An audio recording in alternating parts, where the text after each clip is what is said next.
India ने जाके S-400 ले लिए रूस से, तुर्की के ऊपर एम्बार्गो लगा दिया है और इंडिया के ऊपर नहीं लगाया। ये this is the true picture of America's foreign policy. इन हालात में फॉरेन पॉलिसी पे क्या तवज्जो देंगे? इन हालात में जब आपके यूरोपियन एलाइज आपके साथ नहीं खड़े। लेकिन हारून साहब, कुछ तनकीदी लोग हैं, कुछ ग्रुप्स हैं, कुछ अवाम के अंदर ऐसे लोग मौजूद हैं, ये तासुर दे रहे हैं कि इंडिया के अंदर भी OIC का आज इजलास हो गया। ये पाकिस्तान के मामले को सबूटास कर रहे हैं। भारत ने सेंट्रल एशिया में बहुत काम किया। एक बात 7 डेकेड्स के बाद आज एटलीस्ट हमने नेशनल सिक्योरिटी पॉलिसी बना दी, सीइंग अफगानिस्तान सिचुएशन, इंडिया की सिचुएशन। यूनाइटेड अरब एमिरेट्स में इंडिया के प्राइम मिनिस्टर नरेंद्र मोदी का चौथा विजिट होने जा रहा है। हेलो फ्रेंड्स, अपना हिंदुस्तान न्यूज़ में आपका स्वागत है। इस वीडियो में पाकिस्तानी में डिस्कस कर रहे हैं कि किस तरीके से भारत इतना शक्तिशाली हो गया। अमेरिका भी डरता है भारत के ऊपर प्रतिबंध लगाने से। भारत ने S-400 डिफेंस सिस्टम ले लिया, मगर उसके बावजूद भी अमेरिका की हिम्मत नहीं कि भारत के खिलाफ कोई कदम उठा सके। और उसके अलग टर्की ने जब लिया था तो उसके ऊपर प्रतिबंध लगे थे। और दूसरी तरफ भारत ने जो सेंट्रल एशिया की मीटिंग बुलाई है, उसके से पाकिस्तानी मीडिया की मिर्ची लग रही है और उन्हें समझ नहीं आ रहा किस तरीके से इसका काउंटर किया जाए, क्योंकि भारत ने भी काफ़ी मुल्कों को इकट्ठा कर लिया है अफगानिस्तान के मुद्दे के ऊपर। और पाकिस्तान ने अपनी नई नेशनल पॉलिसी बनाई है, उसमें वो कह रहा है हमें खतरा है भारत से, अफगानिस्तान से, TTP से और अमेरिका से भी और दूसरे देशों से भी। और उसके अलावा पाकिस्तानी मीडिया ये बता रहे हैं आने वाली 6 जनवरी को मोदी जी का दौरा होने वाला है UAE का, और हमारे रिश्ते खराब होते जा रहे हैं UAE से। आइए फ्रेंड, इस वीडियो को देखते हैं। चाइना को पता है कि आपके हालात इंटरनल बहुत खराब हैं और वो जिस तरीके से मर्जी आपकी फॉरेन पॉलिसी को अब्यूज करें, आप सकत नहीं रखते ना अपने आप को डिफेंड करने की, ना अपने एलाइज को डिफेंड करने की। और वही हालात हम सफर कर रहे हैं। बड़े इश्यूज थे ना। जब आपका दुश्मन आपको स्टडी कर लेता है, इन हालात में फॉरेन पॉलिसी पे क्या तवज्जो देंगे? इन हालात में जब आपके यूरोपियन एलाइज आपके साथ नहीं खड़े, तो इन हालात में आप ईरान की पॉलिसी को क्या डिस्कस करेंगे? ईरान आपसे किस तरह आप पे एतमाद करेगा? मैं छोटी सी मिसाल देना चाहूंगा। दुबई ने जाके, UAE ने जाके राइफल तैयारे खरीद लिए। आज सऊदी अरेबिया ने ऐलान कर दिया वो चाइना के साथ मिलकर मिसाइल बनाएंगे। इंडिया ने जाके S-400 ले लिए रूस से, तुर्की के ऊपर एम्बार्गो लगा दिया है और इंडिया के ऊपर नहीं लगाया। ये this is the true picture of America's foreign policy. अगर रिपब्लिकन प्रेसिडेंट होता तो this was not possible. America इस वक्त इज फेसिंग मैनी इश्यूज, जिनमें सबसे बड़ा एक इशू फॉरेन पॉलिसी का है। चाहे वो अफगानिस्तान हो, चाहे वो हमारा सदर्न बॉर्डर हो, चाहे वो कोविड रिलेटेड हो, चाहे इकोनॉमी हो। यहाँ पे 12 मिलियन लोग इस वक्त जो है वो अनएम्प्लॉयड हैं और बिल्कुल हालात इस तरीके से आप सोच नहीं सकते। और इनके नजर में इनका top priority is socialism and that's where the country is heading. लेकिन हारून साहब, कुछ तनकीदी लोग हैं, कुछ ग्रुप्स हैं, कुछ अवाम के अंदर ऐसे लोग मौजूद हैं, ये तासुर दे रहे हैं कि इंडिया के अंदर भी OIC का आज इजलास हो गया। ये पाकिस्तान के मामले को सबूटास कर रहे हैं। तो ये 2 महीने पहले रखी गई थी भारत की, और भारत ने सेंट्रल एशिया में बहुत काम किया। एक बात। दूसरी बात यह है कि वो उज़्बेकिस्तान, ताजिकिस्तान, किर्गिज़स्तान, काज़ाकिस्तान, ये जितने ममालिक हैं ये तालिबान से खौफज़दा हैं। चीनियों के रिजर्वेशन हैं, ईरानियों के रिजर्वेशन हैं, पाकिस्तान परेशान है, रूस परेशान है। जो नून लीग वाले सोशल मीडिया पे कैंपेन चला रहे हैं, कश्मीर का जिक्र नहीं हुआ, बिल्कुल उसने जिक्र किया है। भाई कॉन्फ्रेंस अफगानिस्तान पे हो रही थी, जाहिर है कि जिक्र तफसील से तो नहीं हो सकता था। उसने कहा कि फ़लस्तीन और कश्मीर के अवाम हमारी तरफ देख रहे हैं, यही कहने की बात है। और आप तो मोदी के खिलाफ एक बयान नहीं देते ना, आपकी साहबजादी। आज़ाद कश्मीर का इलेक्शन हार दिया, मगर मोदी के खिलाफ बात नहीं की, तो जिक्र तो उसने किया। दूसरी बात यह है कि इस वक्त ये इशू ही नहीं है।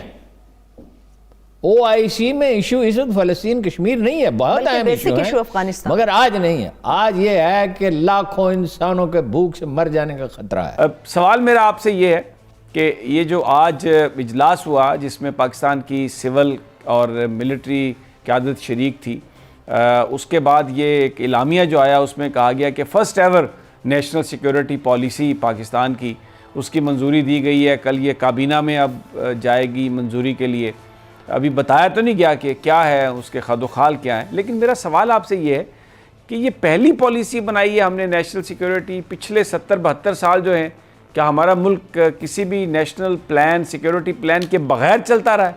7 डेकेड्स के बाद आज एटलीस्ट हमने नेशनल सिक्योरिटी पॉलिसी बना दी, सीइंग अफगानिस्तान सिचुएशन, इंडिया की सिचुएशन, डोमेस्टिक जो आपके इस वक्त एक्सट्रीमिस्ट एलिमेंट की है प्रेशर, वो उसको भी लेकर चले होंगे साथ, टीटीपी को भी देखा होगा, और साथ ही साथ फॉरेन एलिमेंट जिसमें आप अमेरिका है, नेटो है, यूनाइटेड नेशन है, हमारे रीजन के नए ब्लॉक्स के जो ममालिक जिसमें ईरान है, रशिया है, चाइना है, सेंट्रल एशिया है, टर्की है, फिर उसके बाद इस्लामिक ममालिक, they must have consider all thing encompass करके they must have formulated this policy. तो we should welcome and let's hope कि it is very comprehensive document और इसके ऊपर प्रॉपर तरीके से अमल भी होता है. I think it will be much better, और ये हमारे खास मुल्क के लिए जहाँ पर नेशनल सिक्योरिटी के हैजर्ड्स बहुत हैं. इधर इंडिया बैठा हुआ है, उधर आपके सामने जो है वेस्ट में पहले रशियन होते थे, फिर अमेरिकन आके बैठ गए, उनके अपने डिज़ाइन थे. देखिए समीदा, मैं I am of the very clear opinion कि we have done a lot for Taliban out of the way, because we understand कि हमारा इंटरेस्ट भी है कि अगर अफगानिस्तान पुरअमन नहीं है तो पाकिस्तान पुरअमन नहीं है, अगर अफगानिस्तान में अमन है तो पाकिस्तान में अमन है. एक तो ये बड़ी क्लियर बात है. इसके लिए we are doing all, because we know कि अगर अफगानिस्तान में अमन होगा तो हमारा सेंट्रल एशिया से कनेक्टिविटी हो जाएगी हमारी right up to Gwadar. India का रोल कम हो जाएगा. इंडिया को रॉक जो टीपीपी को सपोर्ट करती है वो नहीं होगा, उनके फंडिंग नहीं होगी, वेपन नहीं होगा, एमुनिशन नहीं होगा, तो वो वीक हो जाएगी, हमें वो आसान नहीं होगा. और अगर बलूचिस्तान में अमन हो जाएगा तो इसका मतलब हमारा सीपेक मंसूबा कामयाब होगा. चाइना जो है बोल्ट रोड इनिशिएटिव जो वो अपना कंप्लीट कर लेगा.